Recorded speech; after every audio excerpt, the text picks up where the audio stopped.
จ้าเอพี่น้องสงกรานต์ปีนี้เอาข่อยก็คิดว่านั่นได้พี่น้องเอ้ยคือว่าส้มพีมันไปผุดไปเกิดแล้วสลับยังบ่ผุดบ่เกิดหรือยังโผล่มาอยู่เนาะยังมาคอมเมนต์เว้าอย่างเฮาอยู่เนาะยังหน้าด้านสร้างเมลมาเว้าให้กูอยู่เนาะก็ยกเว้นแน่มือสงกรานต์น่ะกูสิอยู่กับครอบครัวกูก็ยกเว้นแน่แค่4-5 มื้อนึงมันก็คือสิบ่ใจขาดหรอกแล้วจอบสู้บ่มีความสุขบ่สู้บ่ได้ไปเที่ยวใส่บ่สู้บ่ได้ไปเล่นไปเที่ยวไปกินไปเลี้ยงหมู่เลี้ยงคู่บ่ได้กินเหล้ากินเบียร์นำเขาบ่สงกรานต์ปีใหม่นี่บ่ต้องว่ามีเวลามาคอมเมนต์ว่าให้กูตลอดเวลาพวกนี้อีกุยว่าซั่นนะอีเมนสาบกูอีกุยมึงกับอีเมนสาบอีปากม้ามึงอีปากเน่าอีปากโถส้วมเข้าใจบ่บัดนี้ขี่คุยใช้ว่าสิเซารถข้ามลาวกูจากเซาเครื่องบินผู้แลเงินกูบ่พอที่ว่าอยากจะรถกูไปติดต่อไปเบิดแถวสนามบินน่ะมันบ่ว่างว่ะรถก็บ่ว่างแต่ละกูไปหาติดต่อเบิดรถพุ่นเอารถเบนซ์พุ่นBMพุ่นกูนะกูอยากได้รถรู้ราคาแพงพุ่นถามมาประเทศลาวสมเกียรติสมศักดิ์ศรีอีกุยดูมันลงส่งข้างนอกเลย ไอ้ชื่อคือซูน่ะมีส่งยังได้หรอมีขี่คุยว่าไงสิเศร้ารถข้ามลาวว่าสันโอ้ยเนาะกูก็อยากเศร้าอยู่เงินกูบ่พอกูคันละถึกเลยบัดมึงเดี๋ยวจะได้ไปใส่แล้วมึงนะบ่อีเมนสาบอีปากเมนสาบมึงน่ะได้ไปใส่แน่สงกรานต์น่ะได้เที่ยวใส่แน่แต่ละมื้อแต่ละวันน่ะนะกูถามมึงแน่ คือจังหวะมา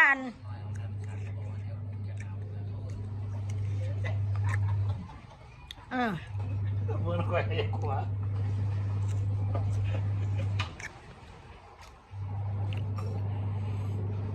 ทาชิดาก็ยกเว้นแน่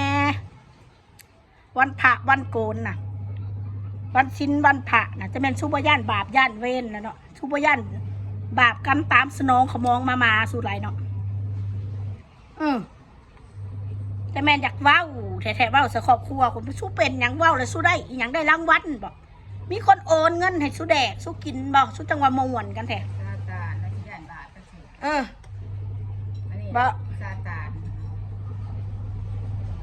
รถกูน่ะมันบ่โดนดอกมันเบิดงวดเมื่อใดมันก็เอาขามมาเมื่อนั่นแหละรถกูนั่นบ่จำเป็นต้องไปเศร้าดอกเอาของจะคล้องมาเลยเอาสั้นซะกูอยากเศร้าฮอตเครื่องบินกูอยากนั่งฮอลิคอปเตอร์ผลขามประเทศลาวนะกูก็เห็นแต่พวกมึงเนี่ยเสือกเรื่องชาวบ้านเสือกวัตถุเรื่องเลยบ่ว่าเรื่องเงินบ่ว่าเรื่องทองบ่ว่าเรื่องรถบ่ว่าเรื่องเฮือนศาสตร์คือบ่เคยมีนะพวกบ่เคยมีแบบมึงนะอันกูว่ายังเสือกูน่ะแตกกูบ่พึ่งดอกกูอยากหัวเดี๋ยวซ้ำไปถ้าเธอกูอ่านคอมเมนต์พวกมึงอะนะมันคือคนอิจฉาริษยานี่แหละปากขึ้นไม่ได้อิจฉามึงมีเหี้ยอะไรอิจฉามีเยอะกว่ามึงแหละมึงจะมาว่ากูนะมึงจะมาคอยติดตามชีวิตกูนะอาจจะมีดีกว่ามึงหลายเลยแหละดีกว่ามึงที่บ่เคยได้มีคือกูนั่นแหละสำหรับพวกมึงบ่ตามติดชีวิตกูแบบนี้ดอกอย่าว่าเถาเกียดนะมันบ่ได้พ้นดอกมันหลายปีมาแล้วไอ้ซื้อผ้ากันพยายามเห็ดจะครอบครัวกูนะมันบ่ได้พ้นมันพยายามแต่เห็ดดีแล้วก็แล้วเห็ดชั่วแล้วก็แล้วฮันมันสะแก่ใจสุยังบ่พ่อบ่ทุกวันนี่ค่ะคือว่ามวนกันสะใจกันละเฮือนกับปิวรถกับปิวเขาพากันมวนแล้วมึงหนึ่งนี่มันยังมาเสียมกเสียใจตามด่ากูอีกอยู่นั่นแหละเขาว่าคนมันบอกเป็นสุขกูยังบอกแล้วสะใจได้ชั่วครั้งชั่วคราวได้บ่พอเดือนสะใจกันนะเวลานั้นเห็นคนอื่นมีความสุขก็ตามติดตามด่าเขาคือเก่าคนเฮาน่ะมันบ่ถูกไปตลอดกูบอกเลยเด้มันบ่ถูกไปตลอดคนน่ะมันมีทุกข์มีสุขมันอยู่ที่โตเฮ็ดโตให้มันมีสุขมันก็มีบ่มีเงินเฮ็ดให้มีความสุขมันก็มีคนเฮาบ่จำเป็นว่ามีเงินแล้วมีความสุขบางคนมีเงินกับบ่มีความสุขเพราะบ่มีความหลักเด้หาความหลักบ่ได้ขาดความอบอุ่นคือพวกมึงบ่แม่นกู ว่าสั้นซะครอบครัวกูน่ะถึงสิเป็นครอบครัวอาจจะบ่คือหมู่คือสุวาแต่ครอบครัวบ่คือหมู่อันพวกนี้น่ะอันครอบครัวซูเนี่ยจะเป็นบ่คือหมู่เนาะทรงพระทรงเขากำลังว่าทรงนำพระไปทรงนำแม่ก่อนเอาแม่กูก็คือพระในบ้าน มันเกี่ยวยังกันพระทะลุมันเป็นของที่เฮานับถือในใจจักมีจริงบ่มีจริงเฮาก็บ่ฮู้แต่เฮาก็บ่ได้ยังเขาเอิ้นเนี่ยเขาเอิ้นเนี่ยว่าไม่เชื่ออย่าลบหลู่ของแบบนี้หั่นมันเป็นของอะไรที่ว่ากราบไหว้อยู่ในบ้านของที่เขานับถือในใจของศักดิ์ตักศักดิ์สิทธิ์บ่ศักดิ์สิทธิ์กูบ่ฮู้อันนี้ค่ะฮู้แต่ว่าไม่เชื่ออย่าลบหลู่ทรงแม่พิษแบบแปลกเนาะประเทศลาวบ้านซูนี่บ้านกูนี่ประเทศไทยบ้านกูนี่ต้องส่งพระก่อนค่อยส่งผู้ใหญ่ในบ้านเป็นบ้าบ่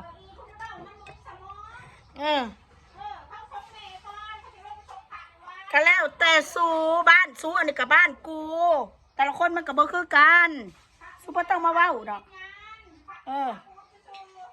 เขาบ่ฮู้ว่าสิมีสิ่งศักดิ์สิทธิ์บ่ถ้ามีสิ่งศักดิ์สิทธิ์กูขอแหวนขอสร้อยขอแหวนขอเลขคือเพิ่นได้จักเทื่อซะหั่นเด้ถ้ากูสิเว้าก็สิว่ากูประมาทก็ว่ากูอันลบหลู่อีกมันก็บ่แม่นของนั่นไงมันเป็นของที่เฮาถือในใจเฮาซื่อๆคือการกับคนไปซื้อสร้อยซื้อแหวนมีพระเป็นแหวนพระสร้อยมันเป็นของมีค่าราคาเป็นล้านราคาเป็นแสนมันเป็นคุณค่าที่อยู่ในใจเข้าใจบ่มันเป็นคุณค่าทางจิตใจจริงๆแล้วของที่เฮาซื้อมามันไม่ได้มีค่าเลยแค่แต่ว่าของเฮ่อกันแล้วกันมันเลยก็เฮ็ดให้มันมีมูลค่าว่าซั่นซะตั้งค่าขึ้นมาแล้วแต่อันนี้บ่ได้ว่าให้ไผเด้อมันอาจจะมีของจริงของแท้ของในเฮือนในซ่านนั่นพระเดินได้พระอยู่บ้านนะมันเดินได้มีวิญญาณประเทศไทยถ้าเว้าขึ้นนี่ต้องเปรียบประเทศไทยประเทศลาวประเทศได้กับคนคือกันชูบ่ต้องมาเปรียบเทียบพระอยู่ว่าพระอิฐพระปูนที่สื่อได้น่ะนะเป็นพระอิฐพระปูนพระเอาไปบวชอาจจะมีแบบพระดีอันใดที่อยู่หันพระนอนสีกากเยอะแยะเห็นบ่ที่เอาเบิ่งข่าวกันพระแบบนั้นสุก็ไปกราบโลดเขาบ่ได้บอกพระกูน่ะมีแต่สิถีบหน้าตื่มเด้อค่ะพระแบบนั้นพระสัวก็ไม่แม่นคันผู้เพิ่นดีเฮาก็นับถือในใจกราบไหว้เพิ่นซูนี่จะมาเฮ็ดบ่คือบ้านคือเมืองหมู่เนาะทั้งหลายเขาทรงพระก่อนจะมาทรงแม่ว้ายกูก็ทรงแม่กูก่อนนะแม่คือบ้านเมย์ไม่ละบ้านทรงพระวัดก่อนจะมาทรงพระอยู่กันนะเพิ่นให้ทรงพระพระอุณาบ้านเอาออกมาค่ะแม่สุดได้จังใดเขาก็ทรงพระทรงเมย์ซะก่อนว่าทรงของทรงเมย์ซะก่อนว่าพระในบ้านเนาะพระที่เฮาจับได้รู้ได้รู้สึกได้เพราะว่าเฮาเนี่ยบ่คือบ้านคือเมืองต้องเปรียบเทียบประเทศไทยเขาไม่ทำแบบนี้บ่เฮ็ดได้ในกระสร้างบางกูสิบอกไว้ให้ประเทศไทยเขาอาจจะเฮ็ดแบบคนที่เขาไปเฮ็ด YouTube แต่ซูบ่เห็นทั่วถึงอย่ามาเว้าสองประเทศไทย70 ล้านคนเขาสิบ่เฮ็ดคือกูน่ะมีคือกันอย่ามาเว้าซูแค่บ่เห็นซื่อเขาบ่ได้เบิ่งเขาบ่ได้เฮ็ด YouTube บางคนเขาบ่เฮ็ดซ้ำให้พ่อให้แม่น่ะกูเว้าหลอนหลายเฮาก็นับถือทั้งสองพระมึดน่ะทั้งพระพุทธรูปเรานับถือในใจเฮากราบเฮาไหว้เพิ่นวันศีลวันพระเฮาก็กราบมันบ่เอาซื้อดอกไม้มามีธูปเทียนมาขัน5ขัน8ก็ว่าไปมันเป็นคุณค่าทางจิตใจอันนี้แม่เฮานี่ของนี่เฮาจับต้องได้ตลอดเขาเพิ่นมีจิตใจว่าซั่นซะทรงเพิ่นให้พรเฮาเฮาเฮ็ดความดีบัดมาเว้าบัดซุ่มเขาเจ้าเป็นพระนอนสีกาสู้บ่ไปเว้าให้เขาแน่เนาะคือบ่ไปเว้าแน่แม่ก็สิเปรียบเทียบเขาแม่เนาะบัดผู้เพิ่นไปเฮ็ดไปเบิ่งแน่พระขี่รถเก๋งน่ะสู้คือบ่เว้าแน่ขี่รถเบนซ์ขี่รถเก๋งน่ะขี่รถบัดแลมโบกินี่น่ะสู้ไปเบิ่งแน่ปะสู้บ่เห็นบ่พระเขาเสร็จเป็นจังเสือเขาบ่ใส่กางเกงในเขายังไม่ใส่แม่เขาว่าพระที่แท้จริงน่ะย่างไปนำถนนอันนี้พระยังใส่มือถือโทรศัพท์เล่นเลขพระเบิ่งแน่ขี่รถเบนซ์ไปเที่ยวผู้สาวน่ะไม่เฉพาะผู้เพิ่นเฮ็ดบ่ดีว่าซั่นนะผู้เพิ่นเฮ็ดดีเฮาของแบบนี้น่ะคนเฮาน่ะเด้อสิบอกว่าให้เด้อคนเขามันใหญ่ๆกันแล้วบ่ต้องมาสั่งมาสอนขนาดนั้นดอกเอาตัวเองน่ะไปสั่งเจ้าของนั่นสมองเจ้าของน่ะก่อนสิมาบอกคนอื่นเขานั่นนะอย่ามาทำเป็นสั่งสอนคนอื่นเขาแบบนี้ครับเขาหู้ดีบ่แหละกูกับลูกหนึ่งแล้วอายุก็30 กว่าปีเขา40แล้วเครื่องคนแล้วผ่านยังมาตั้งมากมายแล้วในโลกใบนี้พอเรียนรู้คนน่ะแม้แต่ปากเห็นแล้วเล่นไก่นิสัยคนน่ะเพียงแต่เฮาสิเว้าหรือบ่เว้านี่คือการมารยาท ว่าแม่นเห็นเขาบ่ดีก็ไปเว้าเขามันบ่แม่นถึกตีนเขาแบบนั้น นี่ตัวมันว่าเนี่ยมันบ่นับถือพ่อถือแม่มันไปนับถือพระอิฐพระปูนอยู่วัดก่อน แม่นเลย มันจะมาทงพ่อทงแม่มันอยู่เฮือนแสดงมันบ่ดีมันบ่ฮักพ่อฮักแม่มัน ทางชาติยานเขาต้องเอาพ่อแม่เขา ถ้าเว้าก็คนเฮาถ้าอยากเว้าสักกันนะแซลมอนบ้านจุเจ้าเฮ็ดแบบนี้บ่คือบ่สงพระก่อนสงแม่มันก็สิเป็นอันหน้าฟังแม่นบ่บ่แม่นสิมาเว้าให้แบบนี้ อันนี้เว้าขึ้นนี่ต้องเปรียบเทียบกับประเทศไทยนี่บ่เคยมีแบบนี้ ประเพณีลาวมึงนี่เป็นแนวนี้ว่าซั่นโอ้โห